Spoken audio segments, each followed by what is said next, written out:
All right, we are live. Well, hello again, all the boys and girls out there in YouTube land watching. John and Ellie of Georgia Beer Reviews back at you this morning with another edition of Stout Sunday. And joining me, as always, we have the great Michael Kormeroff from Brooklyn, New York. Thanks for joining, Michael. And we have Robert the Whiskey Scout from Kansas, the good state of Kansas. All right.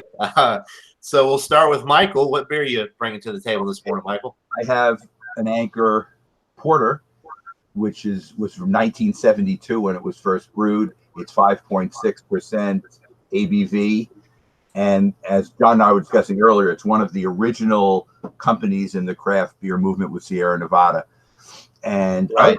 And who was the third one? There was a third one as well. Samuel Adams Boston Lager, yeah. Samuel Adams on the East Coast that formed the beginnings of the movement. And they are still in business today under different ownership, but they're still producing a decent beer right now. And I'll go ahead and reveal mine. This was not planned, people, but I also have the Anchor Porter. So I don't know what the odds are that we would bring the same beer like that, but that's pretty cool that we ended up with the both ended up with the Anchor Porter.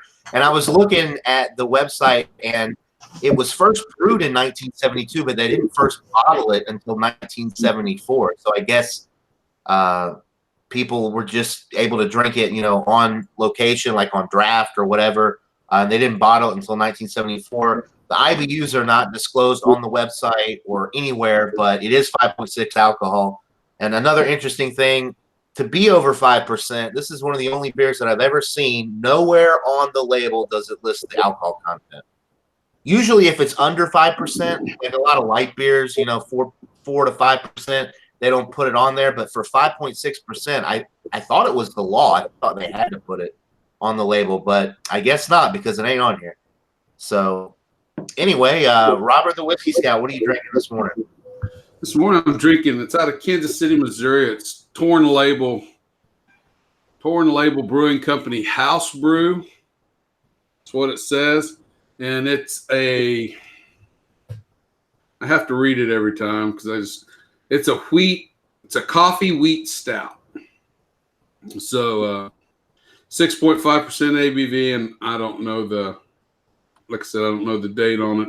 Can't read the code. It's a coded date, but it should be good. The place where I get most of this stuff at now is in date.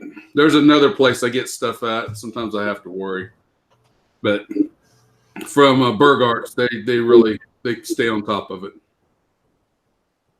So anyway, that's what it is. It's kind of a local, I guess, in Kansas, being from Kansas City, Missouri.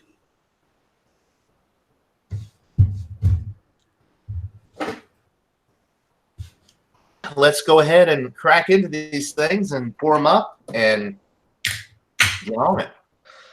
We've got Trish. Keep sipping in the chat. Thanks for tuning in, Trish. Bumpy Road says he will not be joining this one.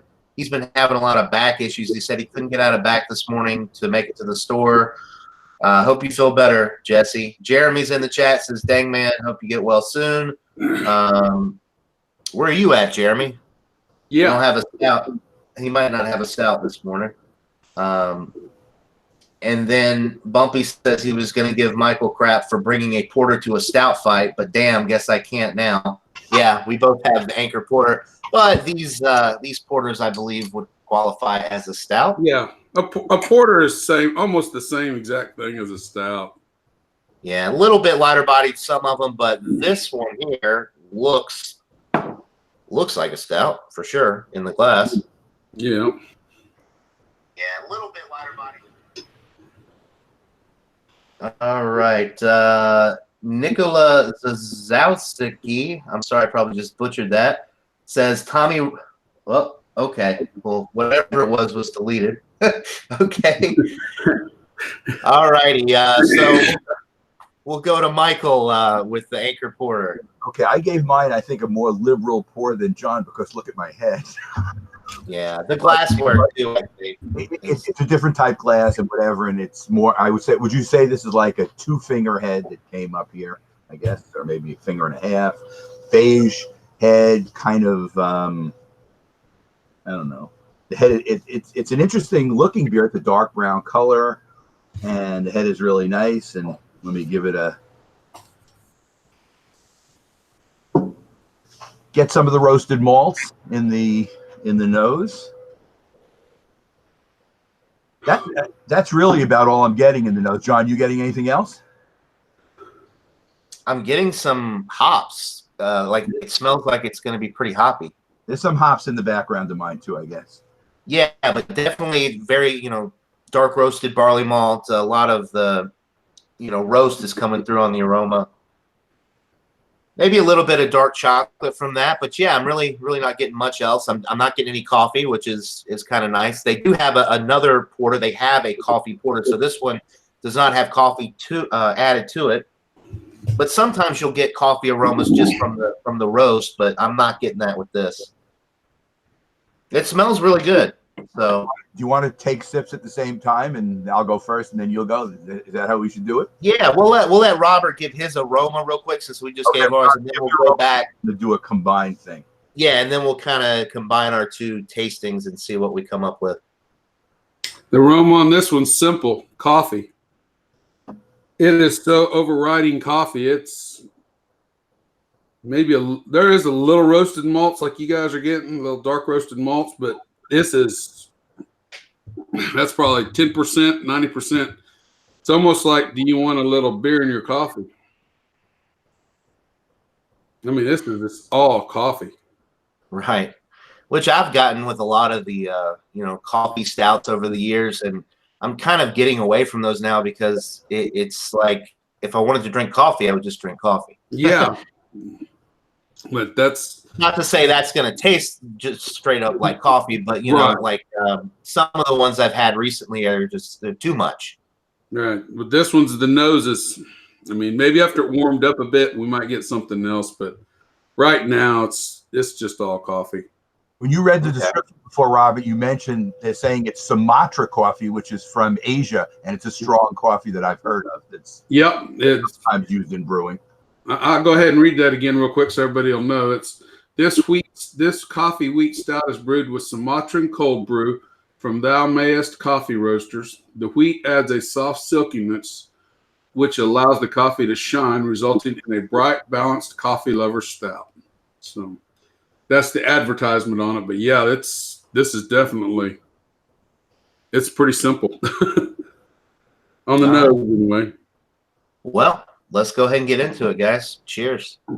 Cheers. I'm thirsty.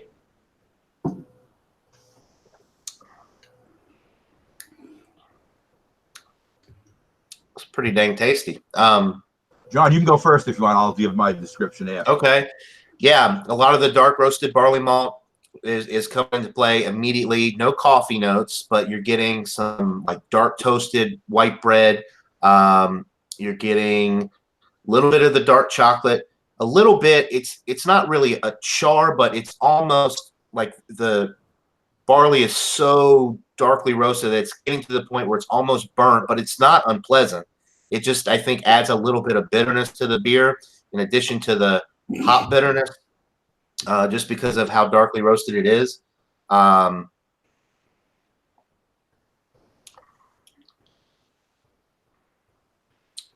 It's really enjoyable. This is a lot different than some of the other porters I've had. This is more along the lines of a stout with how dark and rich it is.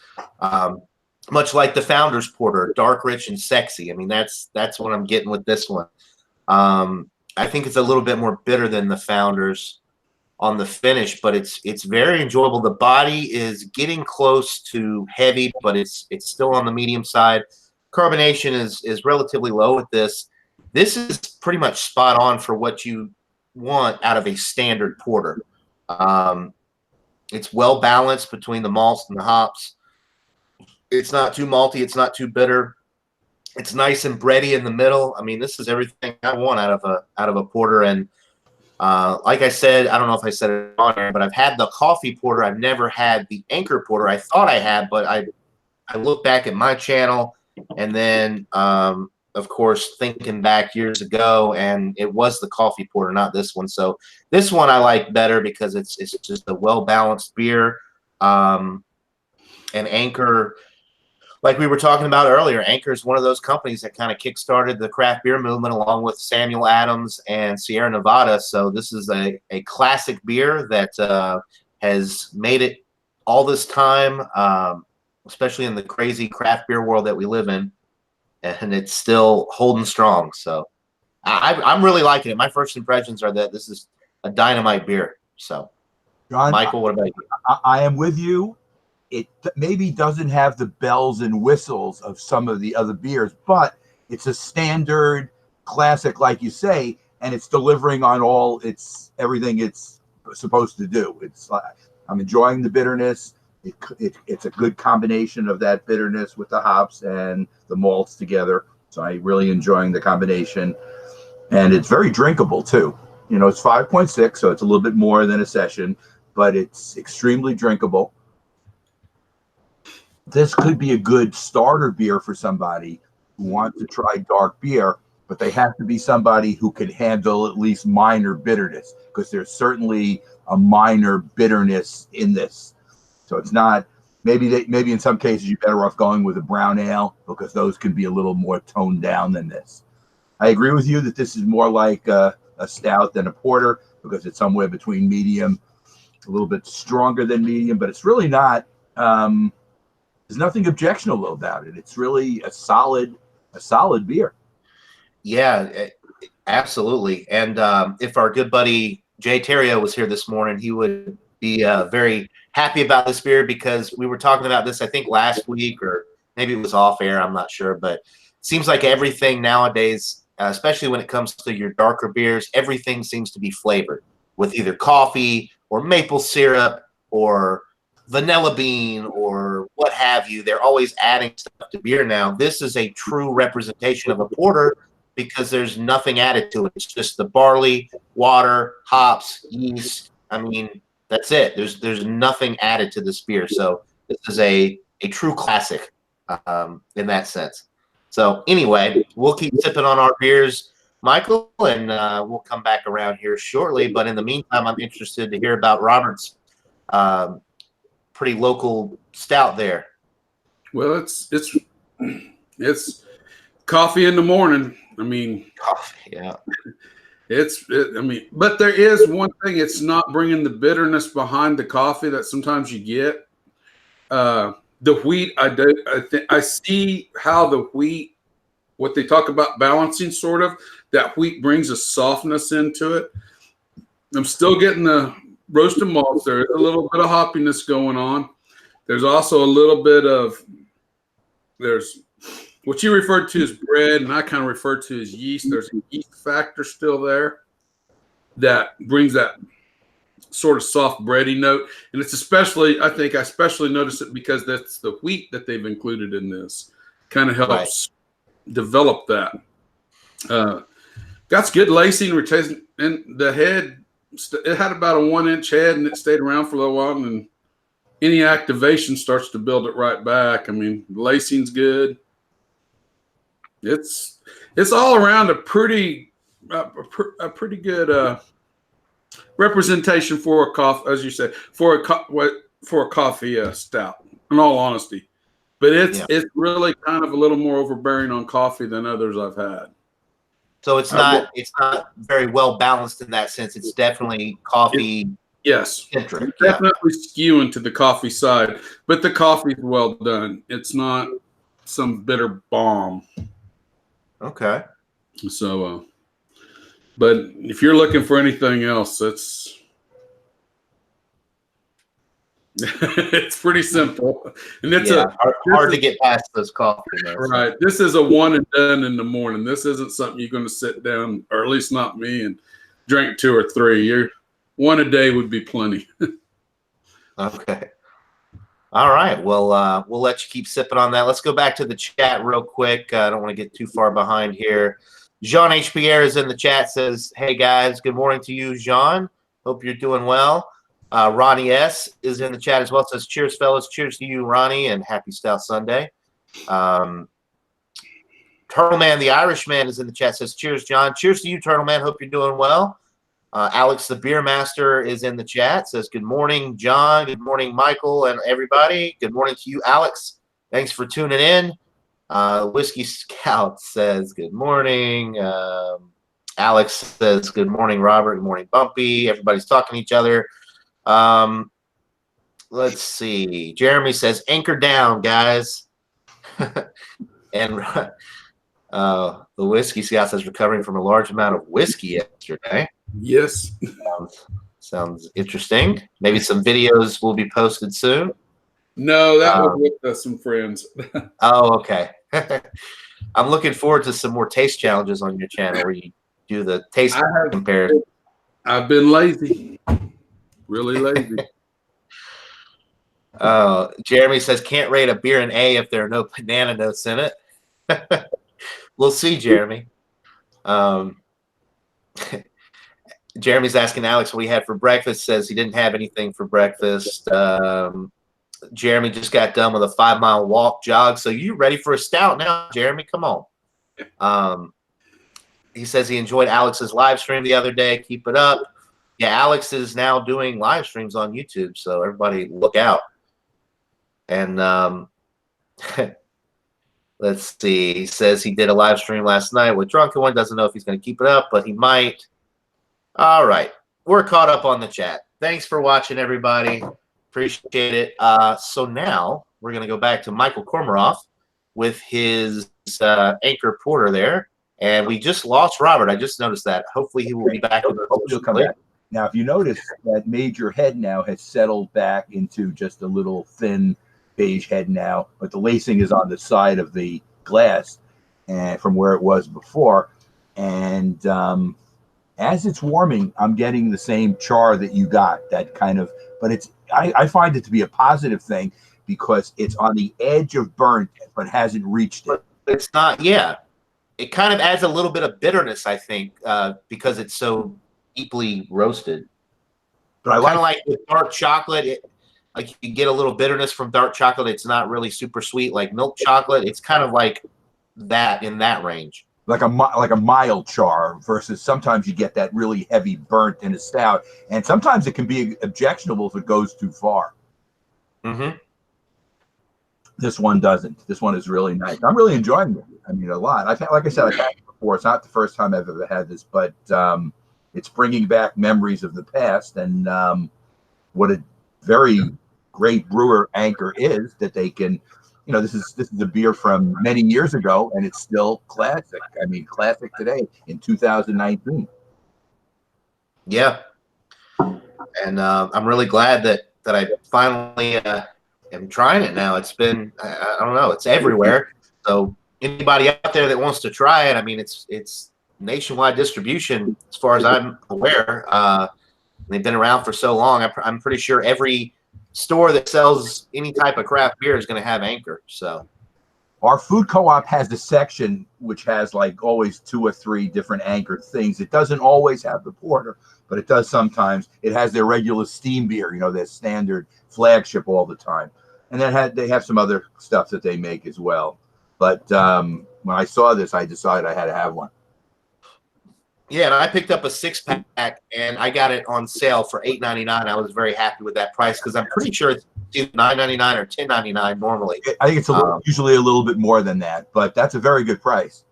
So yeah, I was very happy with the price, and the date is still fresh. I mean, it's not really that old, so especially for this style. So what are you thinking of for a rating?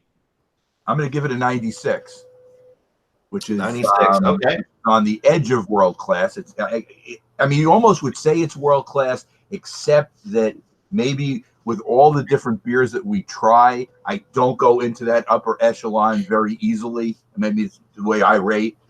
So I'm willing to give this a solid A, but I'm not willing to put it into the pantheon of some of these bourbon barrel-aged things. And it's not intended to do that, but it's just how my number system works. And I understand if you gave it a 98, I mean, that wouldn't be anything that I couldn't understand. Right. And I'm kind of right there with you. I was thinking 95, which is just right down the middle, a solid A. But for me, it's not world class just because I've had so many, you know, over the years that I prefer to this. But it is an excellently made product. I see why it's done so well over the years. It's a classic, and it's a true representation of a porter. It's not flavored, so if you want the best possible experience when it comes to drinking a porter as the style is intended, then drink the Anchor Porter, because it's an excellent product. So yeah, 95 out of 100. You gave it 96. So we're on the same page with this.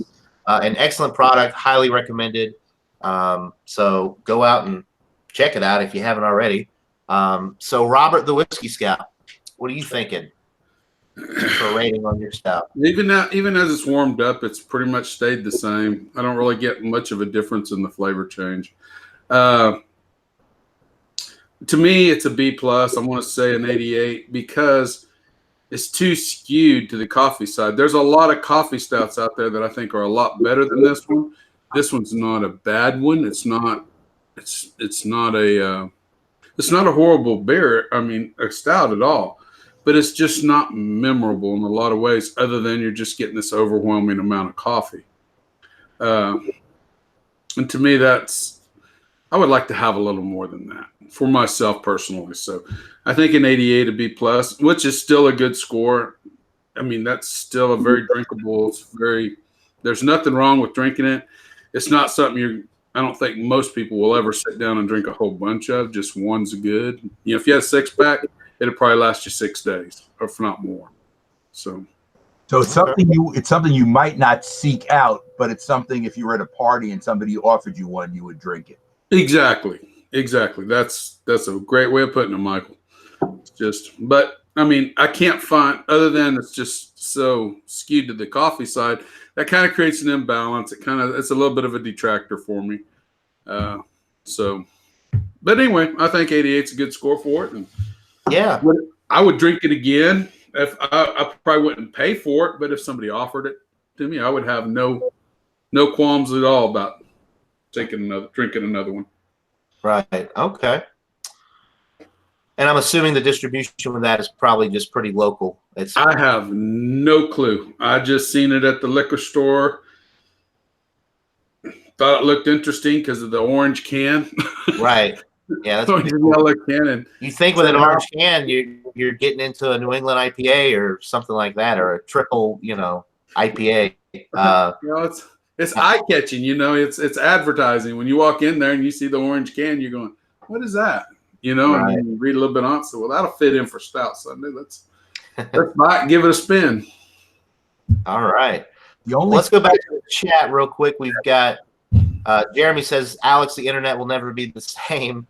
Alan's Beer and Gaming is tuning in, says, cheers, fellas. Cheers to you, Alan. Thanks for stopping by. Jeremy says it's almost got a burnt flavor. Reminds me of my cooking. Drink up. Jeremy says, Michael got it right. I need to get that one again myself. Yeah, you need to try it again, Jeremy. Same with you, Bumpy. Bumpy saying the same thing. He said it's been about 7 years since he's had it. I would definitely recommend picking it up. It's a true representation of a porter. It's got a lot of great character to it. It's simple, but it's just, I don't know. It's perfect for what it is. Let's see. Alan says, speaking of burnt cooking, I turned some pork chops to hockey pucks in the oven. All right, Alan. Well, cheers. I've been guilty of doing that. Jamie the mom says, cheers, y'all. Cheers to you, Jamie. Thanks for tuning in. Jean H. Pierre is walking as well this morning. He's doing a 5-mile walk. What's up with all you guys out walking and jogging in the morning? Don't you know it's Stout Sunday, folks? Come on. That's what you do after Stout Sunday to burn it all off. Right. Yeah. You drink first and then you go for your 5-mile jog. All right. Well, this was a smaller little group for Stout Sunday. I actually, we got the, top 3. You guys have moved to the top 3 people here now. Everybody else is moving to the bottom, for missing out on Stout Sunday. But hopefully everybody will be back in the swing of things next week. I hope everybody had a great 4th of July too. I had to work the day. I had to work on the 5th, so it was kind of a normal day for me. But Hope everybody enjoyed it. Didn't get woken up at 3 o'clock in the morning by crazy people shooting off fireworks like I did. No, they shut them off at 10 in our little town, and Mike, yeah, I was going to say, Michael, I don't know what it's like up in your area. It's very populated there. So I don't. What is the law when it comes to shooting fireworks? They're totally illegal, but people do it, and they try to not be obvious. But some of them they can't. They're dumb. They stand up. Now, the cops don't come and arrest people, but they will show their presence, and the people kind of just run away. But they do shoot off, and of course the famous Macy's fireworks display, which is nationally broadcast, was pretty effective this year, right from the Brooklyn Bridge. So I don't know if anybody got a chance to see that, but that's sanctioned kind of fireworks, not people lighting off Roman candles. Right, it's like the city, right? Controls it. Right. I was going to mention when Robert said about Kansas City, Boulevard is the only thing we get from Kansas City that I've ever seen. Maybe I've seen one or two other beers from Missouri, but that's the main one that has kind of, I think, semi-national distribution. I don't know if it goes to all 50 states, but it's definitely available here. Boulevard. Yeah. I have been getting into Boulevard a lot lately, and there are a lot of Boulevard beers that I'm coming to realize are available in my area. So I'm pretty excited about that. Like they've got one called Dark Truth Imperial Stout. They've got a couple IPAs that are available. I'd love to try one of their IPAs. So the distribution here, at least, is very good. And I know, Robert, you're a big fan of the Whiskey Barrel Stout, as am I. Me too. So. Nice. Yeah, that's right, Michael. It won that taste. It came in first out of 12 or 14 beers. It came in first out of 15. Out of 15, I mean that's I bought some Flora Obscura from Boulevard the other day. That I had when you label something like that, it gives me a moment of pause. But I think both of you would really love it. After I opened it and after I got about 2 sips in, it's very good. It's called Flora Obscura. You might look up on the website, see if you can even get it. But it's a very good. It's not a stout. It's just a very, very, very good beer. I like everything Boulevard does pretty much. I mean, some of their stuff is just standard. I mean, the unfiltered wheat, it's really available for everybody here. We can get the bottles and stuff. And as far as just a basic beer that you're going to drink, Coors, Budweiser, any of those can't compete with it in my book. And I like the unfiltered wheat. That's right up my alley. But if you can find that Flora Obscura, that gets a high recommendation from me.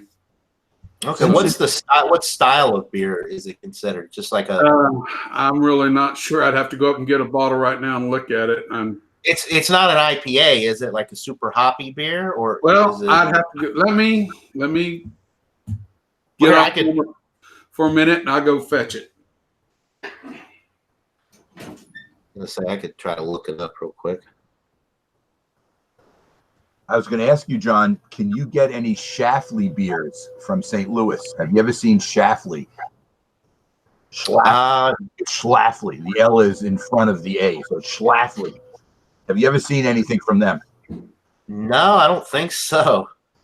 Because I can remember my daughter's boyfriend brought me back one from one of their collections. It wasn't a standard beer they made. It was from their specialty collections, and it was a coffee stout. And I had it with Giant Space Monkey, and he went berserk. He couldn't believe how good it was. Top, world class, the whole bit. Okay. Well, I've only had one so far. I didn't read it very well. It is a dry hopped porter. Wow. Okay. I'll have to look. I've never seen that one.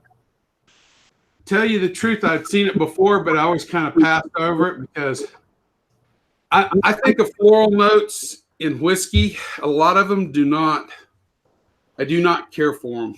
Heavily floral notes like you get in the Old Forester, the 100 proof signature, whatever they call it.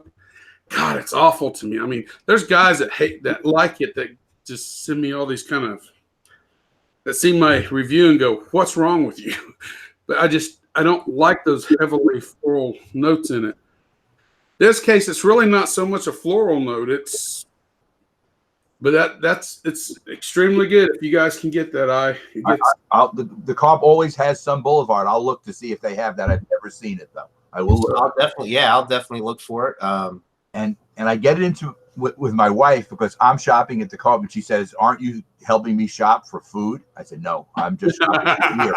So I just stay and I do it. Now, eventually, I have to take breaks and go over and see what she's doing because she'll send me to the back to get something. And you have to play both ends against the middle. You can't stay there 100% of the time, or else it sets it off really bad, and then there's trouble. So I'll go she says, get the chickpeas in the back. I bring them, I throw it in, and then I go back to the beer again, and I'll be there another 10 minutes and stuff, whatever. Because there are 3 sections in the co-op where they have beer: cans in the front, bottles in the middle, and then specials in 2 places. Of course, it's the summer. The beer buyer hasn't had anything on sale. But sometimes you've seen those things, John, where it's 50 cents for a can or 50 cents for a bottle. In our present age, that's like a steal if it's fresh. Especially for like a old 11%. Like the one picture you sent me, it was a pumpkin beer, and it was past that time of year where pumpkin beers are popular, but it wasn't really that old. I think it was in January maybe, and it was 50 cents a can for this 11 or 8 or 9% Imperial Pumpkin Ale. Yeah, I bought some of it, and I guess I didn't want to buy a lot of it because I was afraid that might, even though it's higher alcohol, I figured the pumpkin flavor might fade. But I bought some. I bought at least a 6-pack of it, and I drank it, and I thought it was really good. And it's obviously something they know if they keep in the basement, they're going to have to get rid of it. So they'd rather mark it down. Those are things they lose money on, but they make money on all their basic stuff at the regular markup, so they don't care. Well, I'm waiting on they still have a ton of the Southern Tier rum barrel-aged pumpkin, which is, I think it's 12 or 13%, the really high ABV one, not the regular pumpkin, but the barrel-aged one. And it's still priced at like $11.99 for the big old bottle. So you would think that pretty soon nobody seems to be buying them, that they would mark it down because it's out of date for one. Even though it is high alcohol, it will last for a long time. It will age well. But it's taking up shelf space, so they usually taking up shelf space. It's collecting dust because nobody's buying pumpkin beers this time of year. But if they cut the price in half or mark it down to where I think it's a really good value, I'll buy them all. I mean, hey, there's like six or seven on the shelf, and they've been sitting there for the last 5-6 months. So, they still have KBS in the food co-op, and I may buy another one. I don't know. I thought the KBS was terrific. I just wonder if you have to compare the KBS with, I'm trying to think, there are some other beers that are close to as good. Maybe they're not. Well, I don't get this beer here, but the Bourbon County Stout, 15.2%, is only $12.99 for a bottle, right? Yes, that's true. $12.99 versus $24.99 for the Big Bomber KBS, or no, $22.99 for the Bomber, or $24.99 for the 4-pack. So right. So it turns out that the KBS is not a bad buy, but the CBS is very expensive. See, I would like it if they made the CBS in bottles too, where I could only get singles, because the car would carry it and I could only get a single. Oh, like the 12-ounce bottles, you mean? 12-ounce bottles that they do the KBS. But I think what they've decided is a specialty item, so they don't want to do that. They want to keep that exclusive. I still have my bottle from Stout Fest in the refrigerator that I got. So I don't know when I'm going to crack that open. But I've had CBS before. It's not the first time. I really like it. It's really good. I mean, it's an excellent product. I like Founders a lot. Founders is a great company, even though what Jeremy would do now, he'd say, what about that, the beer I didn't like was the Founders. The mango, fantastic. Mango in it. But every company has to have some duds. A company that brews beers, you got to have ones that you put out that aren't great and don't do well. I mean, it's not everything. Right. And 100% success is pretty rare. No, it's just not the way it is. Right. It's different. Do you find, Robert, with the people who make comments on your whiskey thing, that some of the stuff they say is just their own taste, or do they like to challenge your taste? Oh, I've had all kinds of different comments. So yeah, I've had both of those. I've had some people that totally agree. it's about when you watch, especially a reviewer's review of some product, whatever it may be, because I think it transcends just whiskey. You're going to have people that think or have a palate just like yours that are going, wow, I see all this. This is great. You're going to have people that go, well, no, I really like that flavor profile. That's what's wrong with you. Or you're going to have people that understand that your flavor profile and theirs is not the same. And that group of people, they understand that what necessarily appeals to you doesn't appeal to them, but they can respect your opinion. And I again, when I first started the channel, and that's the one thing I kind of harp on back and forth is it's always just my palate, my opinion. Everybody's different. The only way you're going to know is to try it and spend the money like I have. If you don't spend the money like I have and try it, don't tell me what you think about it if you've never had it. I've had a couple of those comments where they say, well, everybody says it's great. What's wrong with you? Well, if you haven't tried it, don't talk to me. Right. You know, it's I don't care what everybody else says, what I think of it, because I don't always taste everything everybody else does. So, you know, it's all a variable. Again, like we talked Wednesday, this is a subjective environment. You're trying to add some sort of objectivity, some sort of definition into it, but definitions are per the group or per person, depending on how broad the subject is. If that makes any sense. That does. It makes perfect sense. Yeah. And I agree. Yeah, you know, there are a lot of people that won't even try certain things, especially in the beer world, because, you know, your macros and stuff. Like, let's say Budweiser puts out their newest Reserve Series red lager or whatever, and people are like, oh, well, that's garbage. Well, have you tried it? No, but it's made by Budweiser. It's bad. That's I mean, credibility goes right out the window. I don't even bother responding at that point. It's like, well, try the beer and then we'll talk about it. If you still think it's bad, then fine, but don't judge a book by its cover necessarily. And especially with whiskey and stuff, I'll watch your channel, Robert, to get ideas for certain types of whiskey or bourbon, single malt Scotch, whatever it is that I'm looking to try.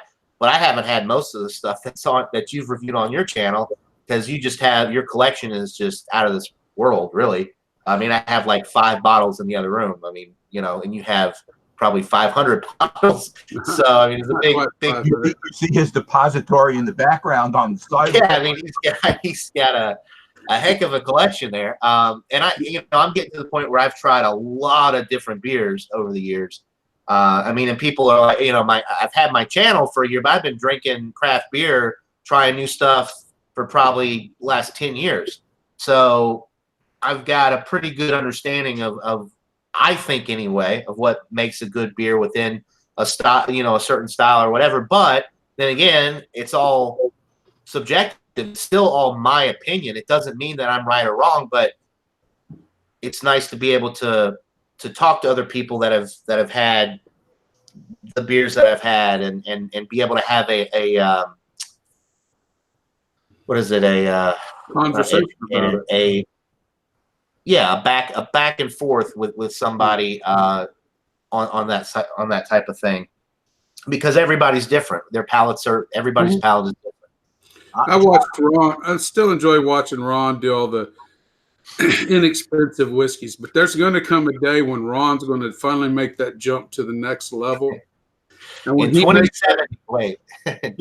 he finally makes that jump to the next level, his palate's going to become more defined, and he's going to understand the flaws of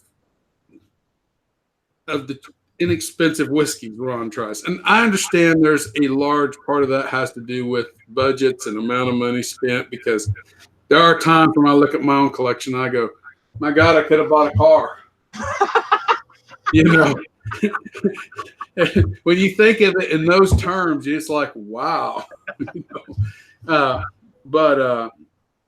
You know, we all have the hobby, what we love to do. You know, you're going to spend money on your hobby and what you love to do, and that's That's with anything, but I think Ron, and I don't, I'm careful what I say because how I look at it is what Ron's doing now, I did in the 80s. I walked into the liquor store and I bought Canadian Club, Canadian Mist, whatever was cheapest. If Jim Beam was on sale, that went home for that moment. The only one that I really ever set above in the 80s, above all that other stuff, was Wild Turkey 101 at that point. Then the 90s came and I had a few of the other Wild Turkey products because I thought so much of Wild Turkey. But when I should have been buying Pappy Van Winkles and other things, but, I didn't really think about what I enjoyed. And beers was the same way, guys. Back then I was drinking beer too. I drank beer and whiskey hand in hand, but I never thought about it in a way where you would sit down and actually analyze it and grade it. Yeah. And until you and Ron have invited me on here, and I even had some trepidation about doing that the first couple of times because I've drank a lot of beer in my life, but that doesn't necessarily mean that I have a hard time conveying my experience with what you and Ron are experiencing at that point. And but it's all, who am I to rate beer on you? I'm just a normal guy that likes beer, and I'm in no way qualified to be doing this. I just have a good time doing it. So that's the important part, is that you have fun doing it. No, you're correct. And, this last month, I don't think I've did one whiskey review. Between my vacation, a lot of things I've had to do around the house, I've just not been motivated. I did 2 whiskey reviews, but I'm not going to publish either one because every time I shoot it, it's not every time it goes on. I had flies buzzing me on this last one. I'm spending half the review because I'm outside cooking, doing this number here, and nobody wants to see that. Nobody wants to see that on a review. So, and so I'll probably just reshoot that one. But, I try to at least not. I don't want to be the laughing stock, if that makes sense. I don't think you have to worry about that. John, to your point about macros, you know how I personally feel about them. It's not my favorite style. My problem is I can't even get singles of macros ever because the co-op doesn't sell any. Co-op only sells craft beer. So if I go into a store, they make you buy a 6-pack. And I'm not buying a 6-pack of Bud's Discovery Series because then I have to drink the whole. No, that makes sense. If somebody gave me a can, remember when I had that can, which is the one that was they make a 6% and an 8%. It's the Natty Daddy. Somebody gave me the Natty Daddy, yeah. Gave me one. I did a review. I thought I was fair. I think I gave it a C+, but or B- maybe. You remember what number I gave it? You gave it a 79. I still remember what you gave. Okay, gave it a 79. I thought it was just that sweetness. It was cloying to me. Again, maybe there are people who like that. Maybe people like that. But it's malt liquor has to maybe be cloying just by its style. That's the alcohol that you're tasting. Right. I guess. Well, and to be fair, look where we are now today. The three of us, what we're drinking. All right, everybody. Maybe I'm wrong about this. Correct me if I'm wrong, but everybody starts with the macros and the cheap whiskey or what have you, and they move up as they get experience. Nobody just wakes up or turns 21 and the first beer they drink is a Bourbon County Stout. Goose Island Bourbon County Stout. They start with Bud Light, Coors Light, Miller Lite, or malt liquor or whatever, and then they get into craft, and then they drink a Samuel Adams Boston Lager, and they're like, "Oh, this is really good." And then they buy something else, and they kind of they keep going up as they get more experience. At least I don't think people start with that. There's a type. You're right, John. You're right. There is a Facebook group, and I'm not going to mention the name of it right now, but they concentrate on bourbons, and you'd be surprised at the amount of people that just, if you post a picture, I don't post on it no more. I don't have nothing to do with a bunch of trolls anymore. Just a bunch of people that like to bash on other people, and I've never understood that. But you post Wild Turkey 101, you'll get 50 guys getting on there going, "Why are you drinking that garbage? Pappy Van Winkle's the only thing worth drinking." And one guy says, "I've never drank nothing but a Pappy Van Winkle." And I'm thinking, well, you really can't even speak, can you? You have no concept of anything beyond what it is. I've never had a Pappy Van Winkle. Do I think I would enjoy it? Yeah, it gets too high ratings from it. But can I afford to? You can't get it in Kansas unless you get it on the secondary market. I ain't paying $500, $1,000 a bottle or more. Right. It's just not going to happen. So So I've seen bottles of the 23 Family Reserve listed at like $10,000 on Amazon. Or, yeah, those people are crazy. And It, Jim Beam Black actually beat out Pappy Van Winkle back in 2016 in the International Wine and Spirits competition for that for that age and for that the comparable Pappy Van Winkle. Anyway, Jim Beam beat him out. So what does that say? Yeah.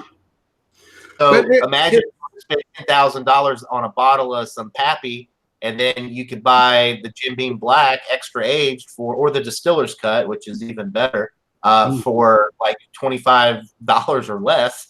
I mean, you feel pretty. I don't know. I think a lot of it has to do with it's a status thing for a lot of people. A lot of people like to say, I can afford this and stand on the soapbox and look at me. That's not really a bourbon drinker. That's not a whiskey. It's not a whiskey drinker that's developed his palate over the years and learned to enjoy something for what it is. That's just not. Yeah, don't put other people down for drinking stuff that you might consider beneath you now, because I'm sure at some point you were right there drinking, getting your cheap whiskey, bourbon, whatever, and building and getting used to the different flavors. You didn't just start out with Pappy Van Winkle. I mean, you had to build up to it. But that goes back to, there are some people that'll tell you that's all they ever tried. They went to a business party, and for instance, I have one guy on another Scotch one or a World Whiskey one. He goes, I went to a business party. I had a Yamazaki 18. He said, that's all I've ever bought and tried. That's all I know. It's the greatest thing. Now, I've had a Yamazaki 18. It's good. I cannot deny it's good. That's really an enjoyable whiskey, but you're pigeonholing yourself. There's such a wide variety. I find that hard to believe, and I think a lot of that is just hubris, people just saying that. But let's say that is the truth. Then I wouldn't trust what you're saying in the first place, because you have no point of comparison. You have nothing to compare that to.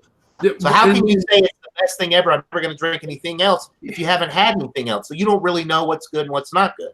There you go. That's exactly the point I was trying to make, John. You hit the nail on the head. The best thing that guy's ever had, and maybe he's limited himself where he'll never have anything better because he won't try anything else.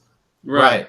He's limited. And it's funny. I know a lot of people that are like that with beer. They light beer drinkers, Bud Light, Miller Lite, Coors Light. That's all they drink. They're not willing to try anything else, and they're happy with that. But then again, you could buy a case of that stuff for under $20 or for pretty reasonable. So if you're happy with that, you don't want to, then that's fine. But don't tell people that are drinking other stuff that they're doing it wrong, or that it's not any good, because all you had is Bud Light. So I mean, my friend Jeremy is a good example. That Jeremy, I ride motorcycles with him.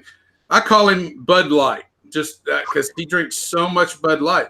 But Jeremy will drink, if you offer him Flora Obscura, he'll drink it and tell you what he thinks of it. And he buys other beers now. He not a wide range, but if you go to some place that's got craft beers, he'll sit and order a craft beer with our meal.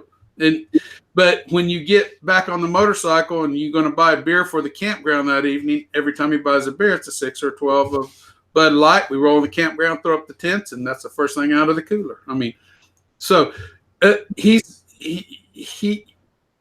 the classic Bud Light drinker, other than he is more than willing to try the things, and he'll tell you whether he likes them or not, but he just doesn't never spend too much money that direction. And he likes some of this. I mean, there's quite a few beers he really likes but he won't buy. He'll just go back to Bud Light, but at least he tries, Right. Yeah. At least he's willing to admit that he will try other things. So let's see, real quick. We'll go back to the comments, and then I guess we'll go ahead and wrap up the live portion of this. So we've got our good buddy Ronald Terrio is actually in the chat. He is busy today, but he's been watching a little bit. So thanks for tuning in, Ron. There's more to life than Stout Sunday, so you get what you got to get done, and we'll see you on the next one. Let's see. All right, I'm trying to filter through here. Ronald Terrio had sliced mushrooms on toast, melted extra sharp cheddar cheese, all melted together with black pepper and Louisiana hot sauce on top of it. Because Alex the Beer Master asked what he had for breakfast, so there you go. That actually sounds really good, Ron. Let's see. My goodness. Jeremy, no way, Robert. Tell Michael they're making a Jeremy says, tell Michael they're making a Natty Daddy mango. Right up my alley. And Alex, the Beer Master, says, No, Robert, he would like to see those videos that he's talking about, your fly-infested whiskey videos. Where's Victor Wang? I don't see him in here yet. Let's see. He's my fan, my one fan. Jeremy says he smashed the like button and now his thumb hurts. We've got Hot Melinda Paranormal Damon Broadcast in the chat. All right. Cheers to you. Thanks for tuning in. And Bumpy says he's had Jim Beam and the cheaper Johnny Walker. He prefers Jim Beam. Well, yeah, that's a lot different. I would prefer Jim Beam too, just because I prefer bourbon over Scotch. But that's just me. Well, Jim Beam. And I've never had the really expensive Johnny Walker stuff, like the Blue Label or it's interesting. Johnny Walker doesn't even make a single. It's all blended Scotch, but it's like the highest. Yeah. Priced blended Scotch you can buy. No, it's not. But it's the most common world brand of blended Scotch you have out there. There's other blended Scotches that produce a much better product, in my view, but they're not quite. What makes Johnny Walker special is you got all the way from the red to the blue, and you've got such a wide choice of variety there, and it's worldwide in the variety of availability. Some of the other better blended Scotches, they might only have one or two, and you have a hard time finding them when you do find them. Yeah. That's just all there's to it. Jeremy says he didn't know he had a motorcycle, Robert. He was outside looking for it. Yeah, I had to address that. I think I told him it's Jeremy from Louisiana, not Arkansas. Oh, man. Well, let's see. Any final comments, guys? We're caught up on the chat. I appreciate everybody tuning in, and, of course, you guys for joining me. Y'all got any final thoughts before we wrap it up? I think it's kind of cool when you have three people, because then everybody can get their point of view across easily, where when you have the full load, it's harder. But it's I still like it when there are 6 or 7 people on. Yeah. Add that too. Now, this is fun. Now, this brings me back to the beginning when it was just the two of us, Michael. It didn't catch on for like a month or two before we even started calling it Stout Sunday. We didn't have many people watching either. At the very beginning, we were just talking, and that was it. It was just us. But you were having fun. You were having a good time. That's all that mattered. It was all that mattered. It was still fun. It was still fun. It was fun. Yep. And I enjoyed doing it. All right. Well, thank you guys for joining me. I'm out of beer now, but it was delicious. Me too. Thanks to everybody in the chat for watching. Really appreciate it, as always. Michael doesn't have a channel, but if you haven't already, go check out Robert's channel. It's called The Whiskey Scout. Whiskey without E, The Whiskey Scout. So check him out if you haven't already, and sub to his channel. He makes great whiskey videos. Well, that'll do it, guys, for this edition of Stout Sunday. This is one of the few things we're talking about. Nothing is 100% successful, but I think that Stout Sunday is 100% successful, and that we always have a good time, and we're bringing some great beers. So that'll do it, guys. Hope everybody has a great rest of the weekend. Hope everybody had a happy, safe 4th of July. And until next time, everybody, cheers. Cheers, everybody.